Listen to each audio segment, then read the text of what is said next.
ओह, अरे यार पढ़ाना भी है। Welcome back. Hatch India plus में आपका स्वागत है। आज का एकदम ज़बरदस्त है नरेशन। बहुत सारे लोग कहे थे इसके पहले, लेकिन एक मैं देखा कमेंट और मुझे बनाना भी था। वैसे सर नरेशन बना दीजिए। हम कहे ठीक है, कोई बात नहीं, 1 हफ्ते के अंदर मिल जाएगा। चलो आज मौका आ गया बनाने का, ठीक है, आपके लिए तैयार रहिए। हाँ, वीडियो देखने से पहले आपको मैं ये बता दूं कि जब भी आप वीडियो देखिए तो टाइम निकाल के देखिए, वरना एक भी पॉइंट छूट गया तो आपको कुछ भी नहीं समझ पाओगे तो कहोगे सर नहीं मुझे समझ में आया। क्या बात है, यही कहोगे, गलती अपना नहीं दोगे, ठीक है। और दूसरी बात, जब भी पढ़ने के लिए बैठते हो तो हाथ में कलम और कॉपी ज़रूरी है। और हाँ, एक बात और है, अधिक से अधिक यह वीडियो अपने मित्रों को, सगे संबंधी को शेयर करिए, जिससे आपके द्वारा एक छोटा सा हेल्प करने से आपके दोस्त भी उससे मज़ा ले सके, ठीक है। चलिए शुरू करते हैं। नरेशन। नरेशन मीन्स होता है कथन, इसको हम और भी बोल सकते हैं कथा, ठीक है। नरेशन कोई भी व्यक्ति है, यानी कि नरेशन वही करता है, यानी एक स्पीकर की ज़रूरत होती है, स्पीकर जिसे हम वक्ता बोलते हैं, ठीक है। और नरेशन 2 प्रकार से व्यक्त किया जा सकता है, और व्यक्त करने के लिए नरेशन को स्पीकर की ज़रूरत होती है। स्पीकर, SPEAKER, ठीक है, यही है, देख लीजिए। स्पीकर, यही स्पीकर है, वक्ता है, बोलने वाला है, ठीक है। डायरेक्ट स्पीच, अब देखते हैं हम कि डायरेक्ट स्पीच होता क्या है, ठीक है। डायरेक्ट स्पीच यानी स्पीकर के द्वारा कही हुई बात, स्पीकर के द्वारा कही हुई बात ज्यों का त्यों अगर हम लिख देते हैं वो डायरेक्ट स्पीच हो जाता है, ठीक है। या हम बोल देते हैं तो डायरेक्ट स्पीच हो जाता है। अगर स्पीकर के द्वारा कही हुई बात को अगर हम अपने शब्दों या भाषा में बोल देते हैं या लिख देते हैं, वह इनडायरेक्ट स्पीच कहलाता है। समझ में आ गया, ठीक है। देखिए, अब एक एग्जाम्पल आपके सामने लिखा गया है, DS।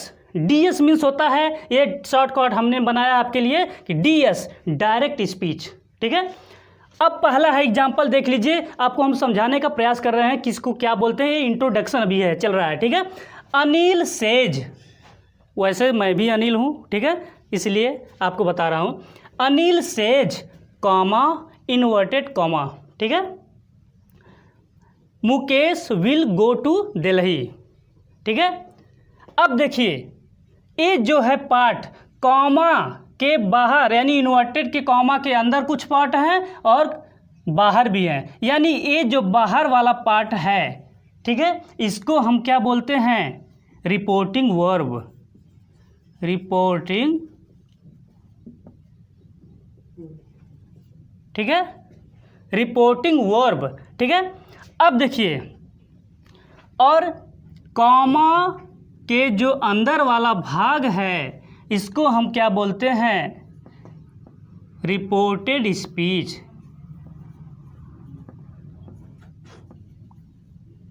ठीक है। अब समझ में आ गया, यानी हम इसको क्या बोलते हैं, कॉमा के बाहर वाले भाग को रिपोर्टिंग वर्ब बोलते हैं, ठीक। और इन्वर्टेड कॉमा के अंदर वाले भाग को हम रिपोर्टेड स्पीच बोलते हैं। ये शॉर्टकट, यस मीन्स होता है स्पीच, ठीक है, आप समझ सकते हैं। अब जब हम इसको कन्वर्ट करते हैं, इनडायरेक्ट में बदलते हैं, तब क्या होता है, तो ये कॉमा जो है और इन्वर्टेड कॉमा है हट जाता है, ठीक है। देखिए, इसको हम बदल के देखते हैं पहले। अभी तो ये इंट्रोडक्शन चल रहा है, अभी हम एक एक करके हर असर्टिव, इंट्रोगेटिव, इम्परेटिव, एक्सक्लामेटरी, ये सब जो भी है आपको हम एक एक करके एग्जाम्पल के साथ बताएंगे, ठीक है। देखिए, अगर हम इसको कन्वर्ट करते हैं यहाँ पे तो क्या होगा, IDS में करते हैं, ठीक है। यहाँ पे है अनिल सेज। अब ये है, जब इनडायरेक्ट स्पीच बनाते हैं तब हम कॉमा और इन्वर्टेड कॉमा को हटा देते हैं, ठीक है। और कॉमा इन्वर्टेड कॉमा को हटाने के बाद कंजक्शन दैट का प्रयोग करते हैं। दैट हो गया, अनिल सेज दैट, इसके बाद Mukesh will go to Delhi, लिख लेंगे Mukesh will go to Delhi, full stop. ठीक है, इस तरह से आपका बनेगा। लेकिन डायरेक्ट से इनडायरेक्ट स्पीच बनाने के कुछ नियम भी होते हैं। ठीक है, देखिए इस नियम को हम देखते हैं, ध्यान से देखिए। असर्टिव सेंटेंस, इसके कुछ रूल्स हैं, इसको ज़रूरी है याद करना। ठीक है, देखिए जब रिपोर्टिंग वर्ब प्रेजेंट टेंस या फ्यूचर टेंस में हो तो डायरेक्ट स्पीच से इनडायरेक्ट स्पीच बनाते समय रिपोर्टेड पार्ट में कोई परिवर्तन नहीं होता है। समझ में आ गया। दूसरा है बी, जब कोई रिपोर्टिंग वर्ब में ऑब्जेक्ट आता है तो रिपोर्टिंग वर्ब के जो से को हम टेल में बदल देते हैं, सेज को यहाँ पे सेज रहेगा, सेज। ठीक है, सेज को टेल्स में बदल देते हैं, सेड को टोल्ड में बदल देते हैं। ठीक है, यदि रिपोर्टिंग वर्ब पास्ट टेंस में हो तो रिपोर्टेड पार्ट में आए हुए टेंस निम्नलिखित प्रकार से बदल जाते हैं। जैसे रिपोर्टेड पार्ट में प्रेजेंट इंडिफिनिट हो तो वह पास्ट इंडिफिनिट बदल जाता है, प्रेजेंट कॉन्टिन्यूअस पास्ट कॉन्टिन्यूअस में बदल जाता है, प्रेजेंट परफेक्ट पास्ट परफेक्ट में बदल जाता है, present perfect continuous past perfect continuous में बदल जाता है, past indefinite past perfect tense में, past continuous past perfect continuous में। इसी प्रकार विल वुड में बदल जाता है, शैल शुड में बदल जाता है। और इसी तरह से आप बदल सकते हैं, जैसे कैन आ गया, कैन को कुड में बदल सकते हैं, मे आ गया, मे को माइट में बदल सकते हैं। ठीक है, इसी तरह से आपका चेंजिंग होगा। ठीक है, देखिए एग्जाम्पल्स असर्टिव सेंटेंस के। पहला एग्जाम्पल है Geeta says, comma inverted comma के अंदर है रेनू इज इल। देखिए पहले हम रिपोर्टिंग वर्ब देखते हैं कौन से टेंस में है, यानी मुख्य क्रिया के अंत में एस या एस लगा होता है तो समझ जाओ क्या है, प्रेजेंट इंडिफिनिट टेंस है। हमें पता चल गया प्रेजेंट इंडिफिनिट टेंस है, इनडायरेक्ट स्पीच बनाते समय रिपोर्टेड स्पीच नहीं बदलता है। ठीक है, चलिए तो कंजक्शन दैट का प्रयोग करते हैं। तो गीता सेज, तो लिखेंगे Geeta says, comma inverted comma को हटा देंगे, रिमूव कर देंगे, उसके जगह दैट का प्रयोग करेंगे। इसके बाद रेनू इज इल, इसमें कोई परिवर्तन नहीं होगा क्योंकि यह रिपोर्टिंग जो वर्ब है यह प्रेजेंट टेंस में है, इसलिए कोई परिवर्तन रिपोर्टेड पार्ट में नहीं होगा। ठीक है, तो हो जाएगा आपका Renu is ill, full stop. Okay, दूसरा देखिए he has said to me Chintu has stolen a watch. देखिए इसमें क्या है, ये भी है आपका प्रेजेंट परफेक्ट टेंस है, लेकिन इसमें ये देखिए इसमें ऑब्जेक्ट भी आया है। हमने बताया है कि जब प्रेजेंट टेंस का हो कोई तो उसमें ऑब्जेक्ट भी आता है, तो किस तरह से बदलता है, यानी सेड आएगा तो टोल्ड में बदल जाएगा। तो लिखेंगे ही हैज सेड टू को हम टोल्ड में बदल देंगे, told me, comma inverted comma हटा के that Chintu has stolen a watch. Okay, अब तीसरा है Chintu said to me I am reading a letter now. अब देखिए यहाँ पे एक चीज़ देखने वाली बात है, नाउ आया है यानी कि निकटता सूचक शब्द आ गया है। ये भी आपको ग्राफ में अभी पढ़ लीजिएगा। ठीक है, चिंटू सेड टू मी लिखेंगे चिंटू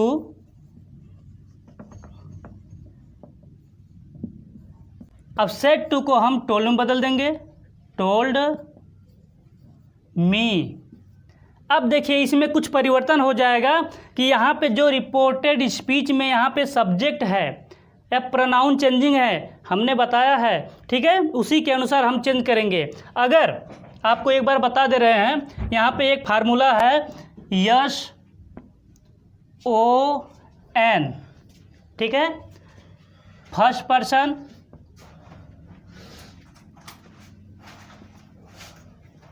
सेकेंड पर्सन,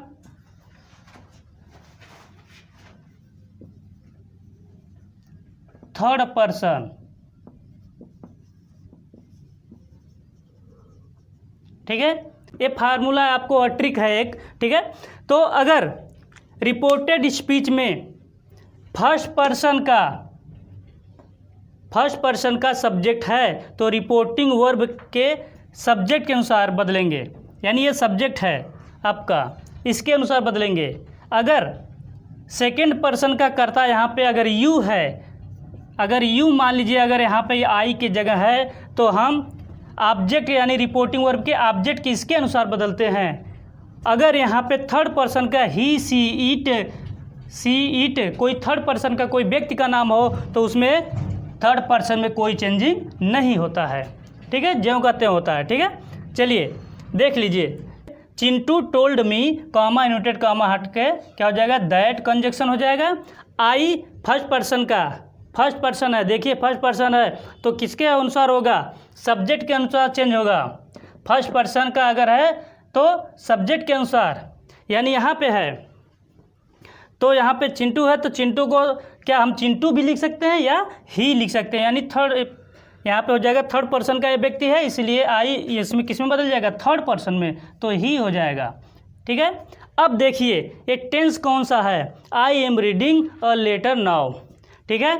तो हम देख रहे हैं कि रिपोर्टिंग वर्ब पास्ट टेंस में आ गया है, इसलिए इस रिपोर्टेड स्पीच में भी परिवर्तन होगा। ओके, देखिए I am reading a letter now, यह प्रेजेंट कंटिन्यूअस टेंस है तो हम बदल देंगे इसको पास्ट कंटिन्यूअस में, तो हो जाएगा ही और हेल्पिंग वर्ब क्या हो जाएगा, वाज, ठीक है। Reading READING, reading a letter LETTER, letter. अब देखिए निकटता सूचक शब्द आ गया है, तो ग्राफ में आप देख लीजिएगा, ठीक है।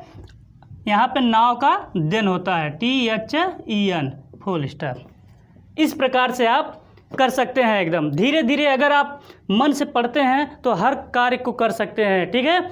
और शेयर अपने मित्रों को करना एकदम मत भूलिए, एकदम सपोर्ट करिए अपने मित्रों का। देखिए अब आ गया, अभी तो आपने नियम पर पढ़ा, लेकिन हर जगह हम जानते हैं कि कोई न कोई अपवाद ही होता है, ठीक है। कोई भी सब्जेक्ट पढ़ते हैं, कोई बात होती है, हर जगह अपवाद होता है, ठीक है। अपवाद देखिए कैसा है, यहाँ पे दिया है एक्सेप्शंस, एक्सेप्शन मीन्स अपवाद, ठीक है। पहला है आप देख रहे हैं सामान्य सत्य, सामान्य सत्य, यूनिवर्सल ट्रूथ, आदत हैबिचुअल एक्शन, ठीक है। जहाँ पे या कोई कल्पना किया जाए, कोई बात कल्पना किया जाए, ठीक है, तो वहाँ पे अगर रिपोर्टिंग वर्ब पास्ट टेंस में होता है तब भी रिपोर्टेड स्पीच में कोई वर्ब में परिवर्तन नहीं होता है, ठीक है। जैसे सामने आपके है एग्जाम्पल, देखिए ध्यान से, the teacher said the earth is round, अध्यापक ने कहा पृथ्वी गोल है, गोल गोलगप्पा की तरह, ठीक है। अब देखिए तो इसको हम बना सकते हैं, अब हमने पता चल गया, आपको भी पता है, सबको पता है कि पृथ्वी गोल है, यूनिवर्सल ट्रूथ है, सही बात है। देखिए तो हम इसमें यानी यहाँ पे कंजक्शन दैट के अलावा कुछ भी नहीं लगाएंगे, और चलिए देखते हैं इसको, the teacher TEACHER, said, said को सेड ही कहेंगे, टोल्ड में नहीं बदलेंगे क्योंकि कोई ऑब्जेक्ट इसमें नहीं है। Conjunction that, comma inverted comma हटा देते हैं, इसके बाद द अर्थ इज राउंड, ठीक है, पृथ्वी गोल है, यह सत्य है, बात है, सभी लोग जानते हैं, इसलिए इसमें कोई परिवर्तन नहीं होगा। दूसरा देखिए, father said dogs bark at strangers, पिताजी कहे या बोले, क्या बोले कि कुत्ते अजनबियों पर भौंका करते हैं, इसका मतलब उनकी आदत है, हैबिचुअल एक्शन है ये। इसलिए कुत्ते क्या करते हैं, जिसे पहचानते नहीं उसे क्या करते हैं, भाव भाव करते हैं, जानते ही हैं। ठीक है, चलिए father sad, FATHER, father sad, comma united comma हट जाएगा तो क्या लग जाएगा, दैट। ओके, फिर लिखेंगे dogs bark at strangers. Okay, समझ में आया? बहुत बढ़िया है एकदम। अगर आप हमारे चैनल पर हैं तो आप घंटी दबाते रहिए, ठीक है, हमेशा नहीं भाई। एक बार आपने सब्सक्राइब बटन को दबा दिया, काला हो गया, फिर घंटी को दबा के ऑल कर दिए, वो फिर दोबारा नहीं करना पड़ेगा आपको। हमें की जो भी प्रोवाइड नई वीडियो किया जाएगा तुरंत आपके मोबाइल पर होगा। ठीक है, ओके।